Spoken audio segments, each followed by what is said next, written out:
Hey guys, welcome to my channel. My name is ReadingBear and I hope you are ready for some more stories. And today, we'll take a look at some new entitled people content. If you enjoyed my content, please don't forget to subscribe to my channel and post some bear emojis in the comment.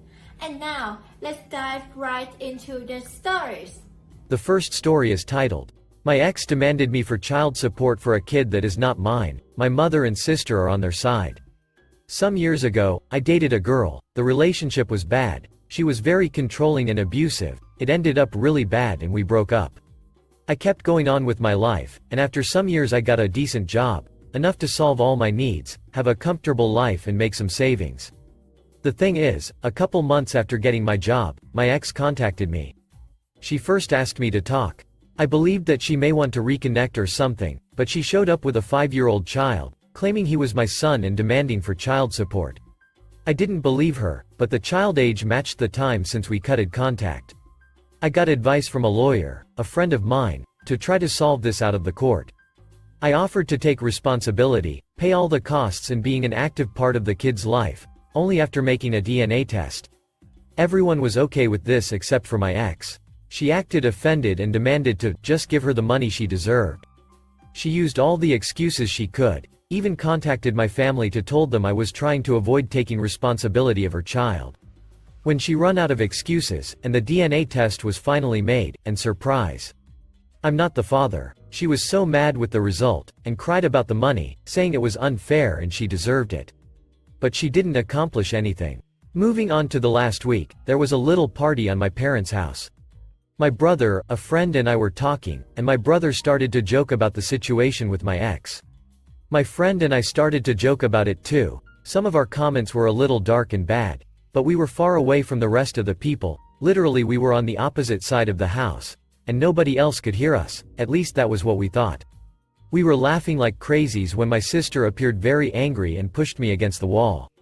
She spied us and heard our conversation, and she was really mad.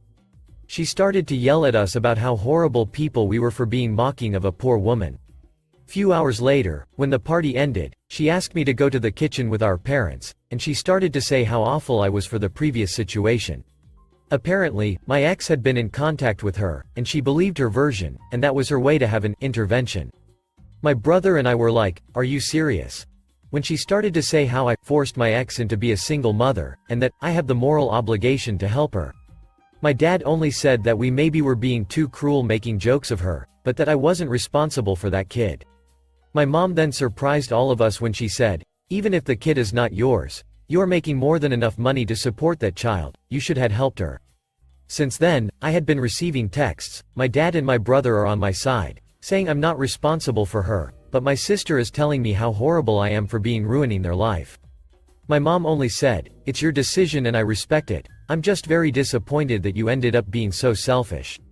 I'm aware that she doesn't deserve my money and I'm not planning to give her any, but the constant harassment of my sister trying to guilt me, it's just exhausting. Update. It's been a while. After my last post, I read all the comments, and decided to show them to my mother. We had a talk about the situation. Again, she started on my ex's side, but after reading the post and all the comments and opinions, she realized she was wrong. I think the thing that hurt her the most was all the doubts about if she cheats on my dad and I wasn't his son, and if that was the reason if she was on her side. We had a very long conversation. She told me that she believed my ex because she was always so nice and kind with her, that she decided to don't believe me when I told her all the things she did to me during the relationship, because a good girl like her could never do something like that, so I must be lying. After that, she apologizes to me. We are good now. On the other side, my sister. At first, she decided that she wouldn't talk to my until I'll take responsibility, but after some days I talked with her. She is totally on her side, even after showing her everything. She said that none of that matter, because a woman's word go first, and that's all the proof anyone could need. Also, she said that, even if you are not the biological father, you have an effective responsibility with her, so, you must be man enough to take charge of them and start acting like a real man. She was a lost cause. About my ex. I did some research, and I found out that, shortly after we broke, she started dating another guy, or maybe she was cheating me with him before, I'm not sure. They broke some weeks later, and she had multiple dates until she found she was pregnant. I also found that she had been trying to find a father to her kid for the last 2 years, and I was the next on the list. But looks like she is desperate now, because she was never that aggressive with any other one before. Now, the reason of this post. Some days ago, my ex and my sister came to my workplace. They made a big sign with my face that says, "He abandoned his child," and "irresponsible father," and started a drama, saying all their bullshit. Their intention was to shame me and use the social pressure to force me to take charge of them, they literally said it. To don't make the story too long, they were taken out of the place. I got problems for that scandal. Even after showing all the proofs and legal documents that showed they were lying, I was warned that this better never happen again or I'll be fired. After that I contacted my friend, the lawyer, and we are now redacting a very long detailed paper against them, my ex and my sister too. They were too far, now I'm going against them with everything. Maybe that scare them enough to leave me alone. Update 2. Hi everyone, and sorry for the lack of news. Last week's had been crazy with a lot of stuff, but I think now is a good moment to update you all. First of all, I'm not allowed to talk a lot about the lawsuit. The most I can share to you is that my ex was extremely freaked out when she knew about it. She is now begging to drop it. She offered to take back everything she said, to never bother or even contact me again. She even tried to guilt me saying that I would be ruining her and her son's life, but honestly, I don't care. I got tired of being the good guy long time ago. She messed with me, now I'm fighting back. And for my sister, the lawsuit at first only made her worse. As her attempt to shame me and my job didn't work as good as she wanted, she moved it to social media, spreading her BS about me abandoning my child, or not taking responsibility, and exposing my legal actions like acts of censorship and misogyny. But at the end, that will be worst for her, not only because I can dismiss her defamation easily, but also as more evidence to our favor. Anyways, this is going to be a long road, and we are just beginning. Recently, we had a posada on my parents' home. Every year we use this excuse to make a big family party before Christmas. I had my doubts, because I didn't want to be near my sister, but after some relatives assured me that she wouldn't be there, I decided to go. Big mistake, she was there. Mom decided that, despite everything that happened, I was taking all this too far, so she wanted all of us to meet to solve this problem as a family.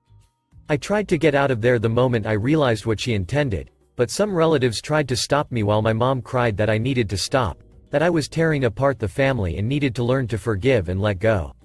I realized that, despite everything, even knowing I was telling the truth, she was still on my sister's side. I got out there, saying her that I'm not attending any family event again if she is there, and to don't ever think on trying this BS again. At this point, almost all my family knows what she did. Some of them think my sister is crazy, some other think she is crazy, but I'm taking it too far. A couple days ago, Mom invited me to spend Christmas with them. I didn't want to go after what she did, but I decided to give her a chance after she swore that wouldn't happen again. But not only she had planned to do it again, my brother warned me that this time she intended to lock me in until I forgive my sister and stop the nonsense. I called my mom and told her I knew and that I was done with her and my sister. To don't talk to me until she realized she supported the wrong person, and to apologize. I don't need to say how many times she tried to call me the following hours, and all the drama she made when I didn't show up for Christmas, but, again, I'm tired of being the good guy. So, that's it for the moment. The next story is entitled Coworker Finally Gets the Boot, I hope. So, this one has been quite the saga. For TLDR's sake, this is about my coworker, and I use that term loosely, who we'll call T. My company is a big power distribution unit production facility, where I and the others involved in this tale are test technicians. We make sure, as I like to refer to our job as, these things suck up the way they're supposed to, so they don't suck up the way they aren't supposed to at the customer's site. Some backstory for myself. As the name suggests, I'm prior service, Naval Aviation Warfare Technician for Uncle Sam's misguided children for 8 years right out of high school until 2 years ago. The skills I learned there let me get this job lickety-split after getting out, which meant I got to skip the year-long process of working the production lines around here and jump straight to the test department. I mention this because that lifestyle still heavily influences me to this day and leaves me to be a bit rough around the edges at times, and I can act a bit harshly when someone screws up, especially when that screw-up can lead to someone getting hurt or killed like it can when you're working around several hundred volts, several thousand amps. Now onto the cavalcade of dipshittery. T got the job here because my company and ECPI have an entry-level program where they hire graduates so they can start applying their learning. How a 3D printer lab guy like T thought this was a good idea, I haven't the foggiest. I didn't like T from the get-go, mostly because of the scuttlebutt around the office about him.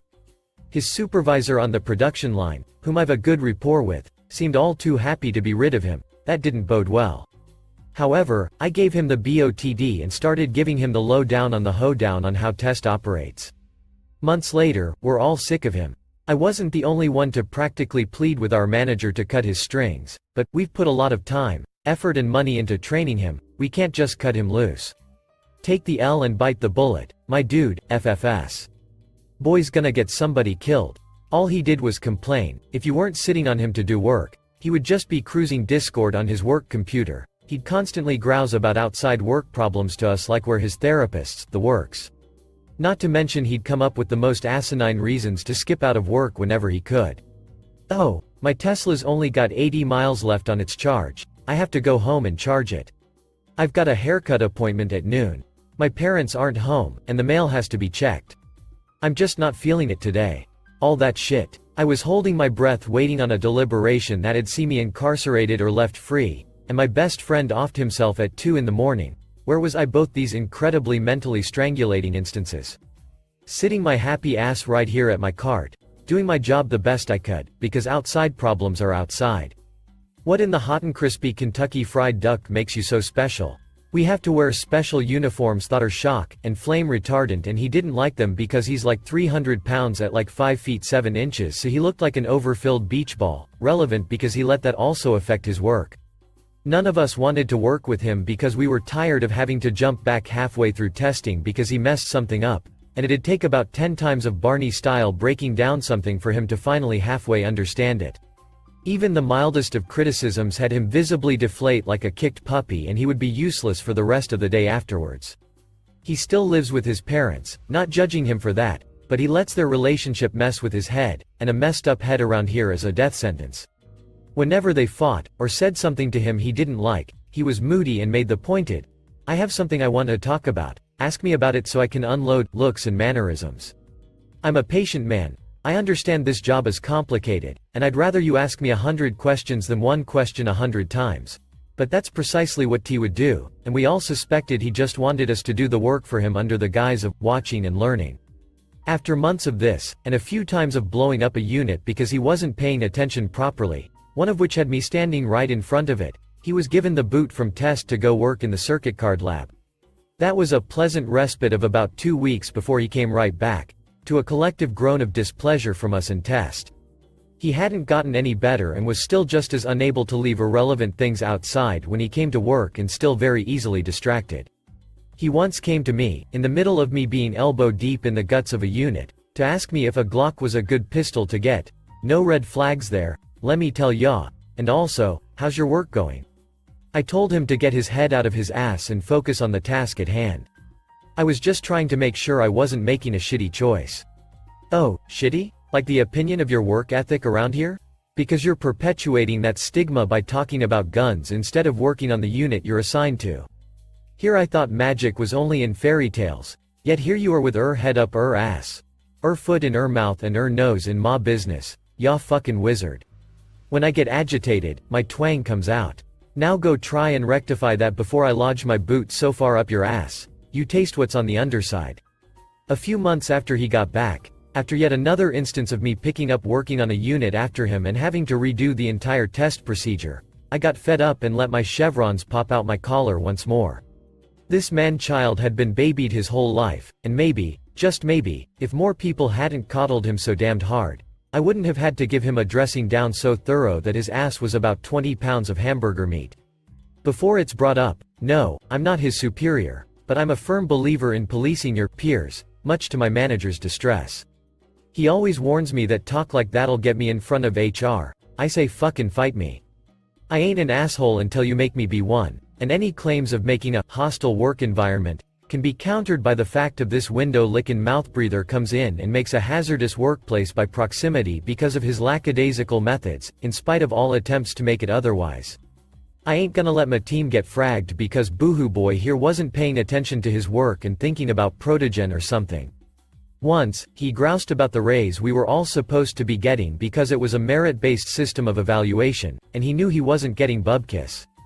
You'd think some self-reflection like that would have kicked his ass into gear, but no. Another time, he asked me how much it cost to join the military. That's right, you read that correctly, he inquired to the joining cost of an all-volunteer military force. The reason, you ask?